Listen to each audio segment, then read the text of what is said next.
আসসালামু আলাইকুম আমার প্রিয় মা ও বোনেরা। এই ফিতনা ফাসাদের জামানায় কিয়ামতের আগ মুহূর্তে হাজারো ফিতনা দুনিয়াতে। তো এই ফিতনার ভিতরে একটি মেয়ের ভিতরে যদি এই গুণগুলো পাওয়া যায়, নিঃসন্দেহে সে জামানার একজন আদর্শবান মেয়ে। তো 1 নম্বর হচ্ছে সর্বদা পর্দার সাথে চলাফেরা করা, সেটা ঘরের বাহিরে হোক অথবা ঘরের ভিতরে। 2 নম্বর হচ্ছে সর্বদা তার কথার ভিতরে নম্রতা এবং ভদ্রতার পরিচয় দেওয়া। 3 নম্বর সবসময় আস্তে আস্তে কথা বলা, কারণ মহিলাদের কণ্ঠ পর্দা। 4 নম্বর ধীরে সুস্থে ভদ্রতার সাথে চলাফেরা করা।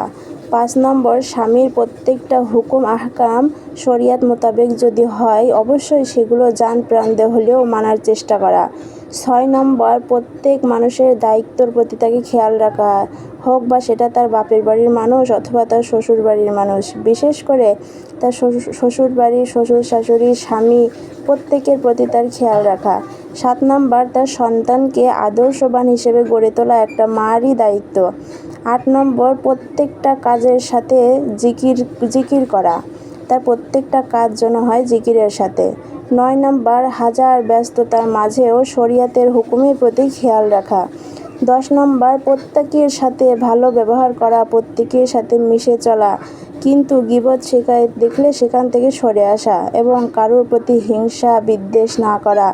যদি কখনো কারোর থেকে কষ্ট পায় তাহলে নীরবে সবর করা এবং আল্লাহ তাআলার কাছে তার জন্য দোয়া করা। তো এই গুণগুলো যার ভিতরে পাওয়া যাবে, নিঃসন্দেহে সে একজন আদর্শবান মেয়ে। তো আল্লাহ তাআলা আমাদের সবার মাঝে এই গুণগুলো বাস্তবায়ন করার তৌফিক দান করেন, আমিন।